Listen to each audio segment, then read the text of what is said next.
Hello, I'm Detective Rex, and you're listening to the REXCAST. Today's case is one of those that makes even my tail stop wagging. A mother's love, a son's betrayal, and a daughter-in-law's greed that will shock you to your core. Ready? Then smash that like button, hit subscribe, and comment where you're listening from right now. Now, let's hear from our guest today. Edna, the microphone is yours. Thank you, Detective Rex. People always say blood is thicker than water, but what happens when the water turns toxic? What happens when the person you welcome into your family with open arms decides to poison the very well you've been drinking from for years? My name is Edna. I'm 63 years old, and I've been a registered nurse for 37 years. I've worked in emergency rooms where I've seen gunshot victims fight for their lives. I've held the hands of dying patients who had no family. I've witnessed humanity at its absolute best and worst. But nothing, and I mean nothing, prepared me for what my own family would put me through. I raised my son Cole as a single mother after his father walked out when Cole was just 4 years old. Do you know what it's like to explain to a 4-year-old why daddy isn't coming home? To work night shifts at the hospital and then come home to find your little boy has wet the bed because he's scared and confused? For 24 years, it was just me and Cole against the world. I thought that bond was unbreakable. I thought wrong. I'm about to tell you a story that will make you question everything you think you know about family loyalty, about trust, about the lengths a mother will go to protect her child, even from himself. This is a story about betrayal, so deep it nearly destroyed me, about a woman so evil she makes movie villains look like saints, and about how sometimes the greatest act of love is teaching someone the hardest lesson of their life. I spent $19,000 on my son's wedding, $19,000 of my life savings, my retirement fund, money I had been putting aside for decades.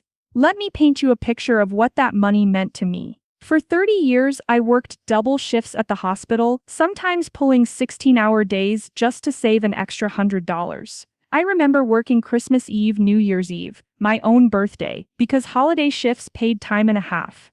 I ate ramen noodles for dinner so I could put $20 away. I shopped at thrift stores for my clothes while other women my age were buying new outfits. I drove a 15-year-old Honda with no air conditioning through scorching summers because I refused to take on a car payment. The interior was cracking, the radio didn't work, and I had to roll down the windows manually, but it was paid for. Every dollar in that savings account represented a sacrifice, a choice to go without so my son could have better. When other women were getting their nails done, I was working an extra shift. When my friends were taking vacations to Florida, I was putting that money in the bank. I hadn't bought a new dress in 3 years, hadn't eaten at a restaurant that wasn't McDonald's in longer than I could remember. But here's what really burns me up. During the wedding planning, Amber had already shown me who she really was. She made comments about my quaint little apartment when she came to visit. She rolled her eyes when I suggested we could save money by making our own centerpieces. She actually laughed. When I mentioned that my grandmother's pearl necklace could be her something old, she said vintage jewelry was dated and not her style. She wanted everything to be new, expensive, impressive. Every vendor had to be the most expensive option. Every detail had to scream luxury. I should have seen the red flags then. But I was so desperate to be accepted by the woman my son loved that I ignored my instincts. I convinced myself that she was just young and excited about her big day. I made excuses for behavior that my gut told me was wrong. Why did I do all this? Because I loved my son Cole more than life itself. Because when his father walked out on us when Cole was only 4 years old, I promised myself that my boy would never want for anything. Because I wanted his special day to be perfect, to be everything I never had when I got married in a courthouse wearing a borrowed dress. I believed that by giving everything I had, I was investing in his happiness. I was wrong. Dead wrong. And what happened after that wedding? What his new wife Amber did to me? It's something that still makes my hands shake with rage when I think about it. Picture this. 3 months after the most beautiful wedding I had ever orchestrated, I receive an envelope in my mailbox. It was a Tuesday morning, I remember, because I was getting ready for my early shift at the hospital. Not just any envelope. A cream-colored, expensive-looking envelope with my name written in that pretentious calligraphy that screams entitlement. The kind of stationery that probably cost more per sheet than I spent on groceries in a week. Inside, a bill. Not a thank you card. Not wedding photos. Not even a simple note asking how I was doing. A bill for $8,000. The honeymoon bill. Amber had the audacity to send me an itemized invoice for their romantic getaway to Italy, complete with first-class flights, luxury hotels that cost more per night than my monthly rent, spa treatments, wine tastings, and even shopping excursions. Every expense was listed in neat little rows, like I was some kind of travel agency she'd hired. The note attached, written in that same pretentious handwriting, "Hi Edna. Since you seemed so generous with the wedding, I thought you wouldn't mind covering our honeymoon too. After all, what's money compared to Cole's happiness? It's only fair since Cole's father isn't around to help, and you did such a wonderful job with the wedding. I know you understand how important it is for us to start our marriage off right. XOXO Amber." Only fair, only fair. I sat on my worn-out couch, the same one I'd had for 12 years, because I couldn't afford to replace it, and stared at that piece of paper until my vision blurred with tears of rage. This woman who had barely acknowledged my presence during the wedding planning, who had rolled her eyes every time I made a suggestion, who had made it clear that my traditional ideas were outdated and embarrassing. This woman had the nerve to demand more of my money like I was some kind of ATM machine with unlimited funds. But that wasn't the worst part. The worst part was when I called my son, my baby boy, the child I had rocked to sleep every night after his father left, to tell him about this outrageous demand.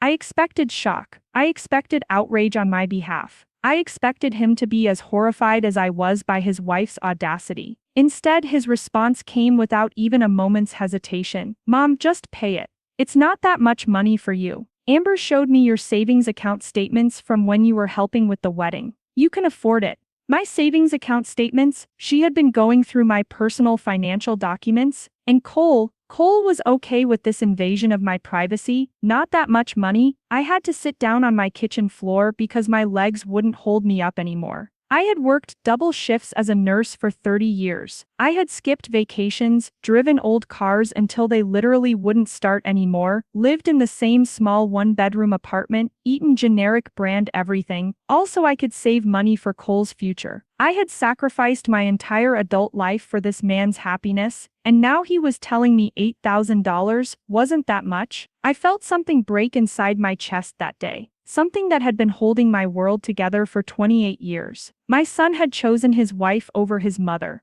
But what Cole and Amber didn't know was that they had just awakened a side of me they never knew existed. You want to know what betrayal feels like? It feels like drowning in your own living room. It feels like the air you've been breathing your entire life suddenly becoming poison. For weeks I couldn't eat. Food tasted like cardboard. I couldn't sleep. Every time I closed my eyes, I saw that bill, those perfectly written numbers demanding more of my life's work. I lost 12 pounds in 3 weeks. My co-workers at the hospital kept asking if I was sick. How could I explain that my own son, the boy I had sacrificed everything for, thought so little of me that he could demand more money like I was some kind of endless resource? How could I tell them that the daughter-in-law I had welcomed with open arms saw me as nothing more than a bank account with legs? I would stare at that bill and wonder how I had raised a son who could treat me like an ATM machine. How I had welcomed a viper into my family and called her daughter. I started questioning every choice I had made as a mother. Had I loved him too much? Had I spoiled him? Had I taught him that my love was conditional on what I could provide? The guilt was eating me alive. But then something shifted. I was sitting in my car after a particularly brutal 12-hour shift, crying in the hospital parking lot at 2 in the morning, when it hit me. The tears stopped. The hurt transformed into something else, something stronger, something dangerous. I realized that this wasn't about money. This was about respect. This was about teaching my son and his manipulative wife that there are consequences to treating people like they're disposable. I started digging, and what I found about my dear daughter-in-law Amber was more shocking than I ever could have imagined. Did you know she had done this before? Did you know that Cole wasn't her first victim? Through some careful investigation and a few strategic phone calls to her hometown, I discovered that Amber had been married twice before. Two previous husbands, both of whom had been financially drained and emotionally destroyed by her manipulations. The first husband, Michael, told me through tears how Amber had convinced him to take out loans for their dream wedding and then disappeared with his best friend 2 months later, leaving him with $30,000 in debt. The second husband, David, described how she had systematically isolated him from his family, convinced him to liquidate his retirement fund for her business ventures, and then vanished when the money ran out, taking his dog and his grandmother's jewelry with her. She had a pattern, a carefully orchestrated playbook. Find a man with a generous family, turn on the charm, create emotional dependency, exploit every relationship for money, and when the well ran dry, disappear like smoke. But she had made one crucial mistake with me. She had underestimated a mother's love and a woman's determination for justice. She thought I was just another soft-hearted woman who would roll over and write another check. She was about to learn how wrong she was. I started documenting everything. Every manipulation, every lie, every financial demand. I created spreadsheets, yes, spreadsheets, tracking every interaction I'd had with Amber, every red flag I'd ignored, every time she'd made me feel small or foolish. I reached out to her previous victims, her ex-husbands who were more than willing to share their stories once they realized they weren't alone. But the breakthrough came when I hired a private investigator. Yes, I spent $1,500 of my savings to hire a professional. Some people thought I was crazy, obsessed, going too far. But this investigator, a former police detective named Frank, found something that made my blood run cold. Amber wasn't just a gold digger. She was married to someone else. Yes, you heard that right. While she was planning her fairy tale wedding with my son, while she was picking out her dress and choosing flowers and demanding my money, she was legally married to another man in Nevada. My son's entire marriage was a fraud. Every vow she took, every promise she made, every I love you. It was all lies built on lies. But wait, it gets worse. Frank discovered that this other husband, a man named Robert, had also been funding their lifestyle. While I was paying for the wedding and Cole was covering their daily expenses, Robert was sending her money for what he thought were business investments. She was running a 3-person con game, and all three of us were completely unaware of each other's existence.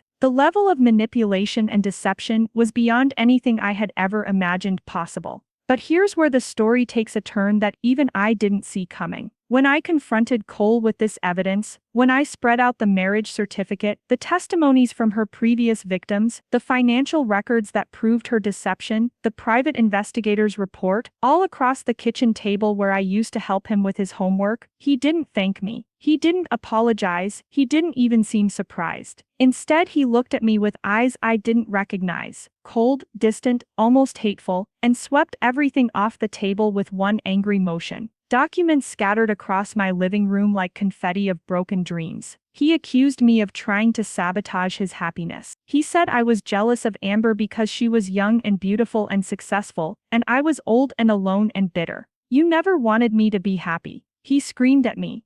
Dad was right to leave you. You're impossible to live with. You suck the joy out of everything you touch. Amber warned me this would happen. She said you'd try to destroy our marriage because you can't stand to see me with someone who actually makes me happy. Those words didn't just cut deeper than any knife ever could. They reached into my chest and ripped out my heart while it was still beating. Amber had been poisoning him against me for months, maybe even years. She had been planting seeds of doubt, making him question every memory we shared, every sacrifice I had made. She loves me more than you ever did, he continued, his voice breaking with emotion. She doesn't try to control me or guilt me into feeling bad about my choices. She accepts me for who I am. My own son, the boy I had carried for 9 months, raised alone after his father abandoned us, sacrificed my entire life for. He was standing in my living room, the same room where I had nursed him through countless illnesses, helped him with homework, celebrated every birthday and achievement, and he called me jealous and bitter. He called me the problem. In that moment, I realized I had lost my son long before I knew he was gone. Amber hadn't just stolen his money, she had stolen his soul. That night, I made a decision that would change everything. If my son wanted to choose a lying, manipulative criminal over his mother, then he would learn the consequences of that choice. But I wasn't going to handle this quietly anymore. I wasn't going to protect Amber's reputation or Cole's feelings. They had declared war on me, and I was going to finish it. I didn't just expose Amber's bigamy to Cole, I exposed it to everyone. I created social media accounts on Facebook, Instagram, and Twitter. I contacted local news stations, the newspaper, even the radio station that Cole used to listen to when he was in high school. I reached out to everyone in our community and our church, my coworkers at the hospital, the neighbors, the grocery store clerks who had watched Cole grow up. I posted copies of the marriage certificates, the private investigator's report, testimonies from her previous victims. I created a detailed timeline of her deceptions with dates, photos, and receipts. I made sure everyone knew exactly what kind of woman had infiltrated our community, who she really was behind that sweet smile and charming personality. The story exploded like wildfire. Local nurse exposes daughter-in-law's marriage fraud became front-page news in our small-town newspaper.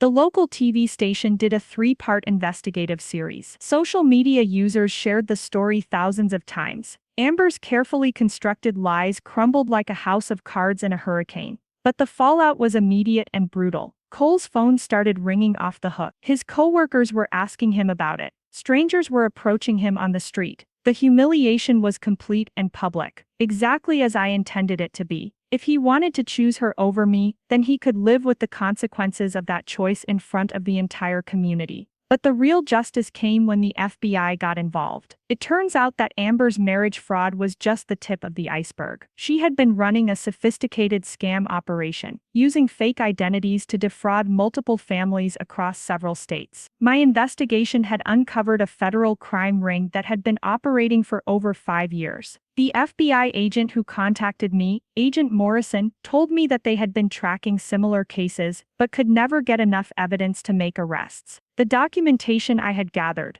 the testimonies I had collected, the financial trail I had followed. It was the missing piece they needed to bring down an entire operation. Amber wasn't just a gold digger. She was part of an organized crime syndicate that targeted vulnerable families, specifically focusing on single mothers and their adult children. The woman who had demanded $8,000 from me, who had called me generous in her condescending note, was arrested on charges of marriage fraud, identity theft, financial exploitation, wire fraud, and conspiracy to commit federal crimes. She's now serving 8 years in federal prison, not the 5 I originally mentioned. And here's the part that still gives me chills. They found evidence that she was planning to take out life insurance policies on Cole. My investigation didn't just save my money, it may have saved my son's life. And my son? Cole came to me 6 months later, not 3. 6 months of silence. 6 months of wondering if I had lost my child forever. He came on a rainy Thursday evening, the same kind of night when he used to show up at my door as a teenager after fighting with his friends.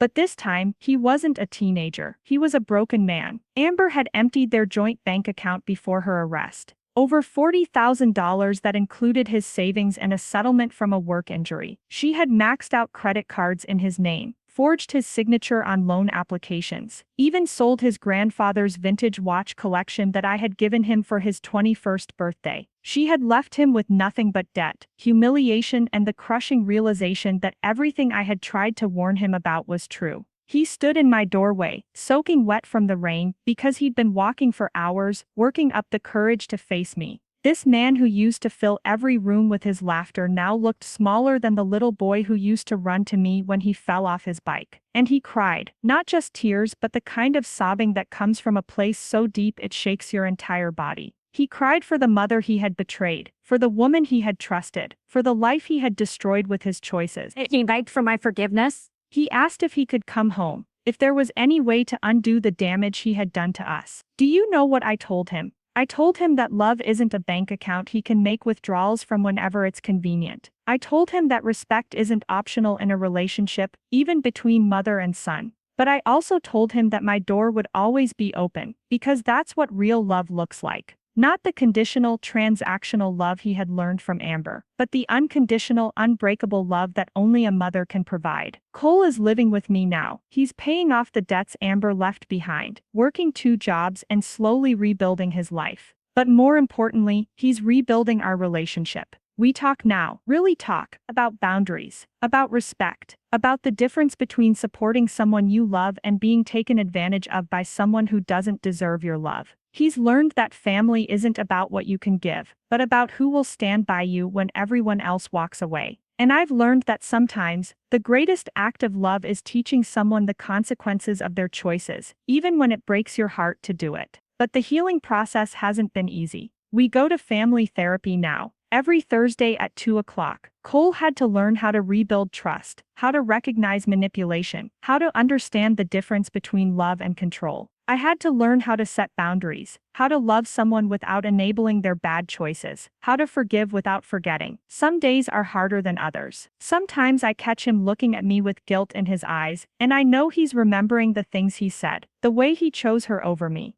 Sometimes I see him flinch when he looks at his bank statements, still dealing with the financial destruction Amber left behind. He's been in debt counseling for months, learning how to rebuild his credit, how to manage the loans she took out in his name. But there are good days too. Days when we laugh together like we used to when he was little. Days when he helps me with the grocery shopping and doesn't complain about my couponing. Days when he calls me just to check in, not because he needs anything, but because he wants to hear my voice. Those days make all the pain worth it. The $19,000 I spent on that wedding, I consider it the best investment I ever made. Not because it gave them a beautiful wedding, but because it revealed the true character of the people I was dealing with. It showed me that my son needed to learn some hard lessons about loyalty and respect, and it gave me the strength to fight for what was right, even when it meant standing alone against the people I loved most. That money bought me something more valuable than any wedding could ever be. It bought me clarity. It bought me strength.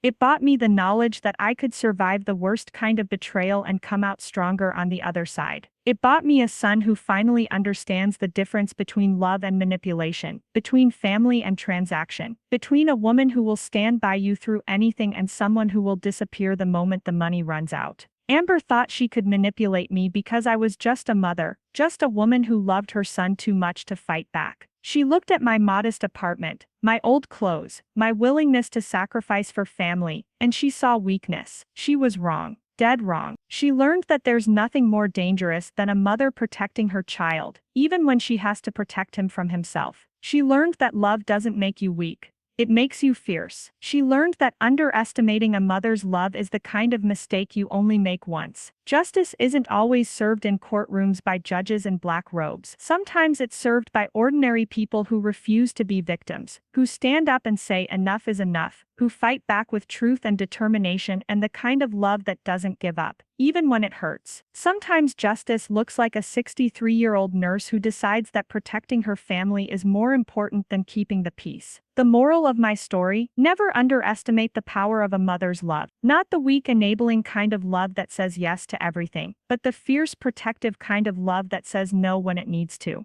The kind of love that will move mountains, expose lies, and fight battles you never thought you'd have to fight. Because sometimes the people we love most need us to love them enough to let them face the consequences of their choices. And sometimes the greatest gift we can give someone is showing them what real strength looks like. Thank you for listening to my story, Detective Rex. It's been a journey I wouldn't wish on anyone, but one that taught me who I really am when everything I thought I knew was stripped away. What an incredible story of courage, justice, and the unbreakable bond between a mother and her child, Edna.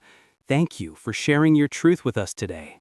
If this story moved you, if it reminded you of the power we all have to stand up for what's right, then show me by hitting that like button right now.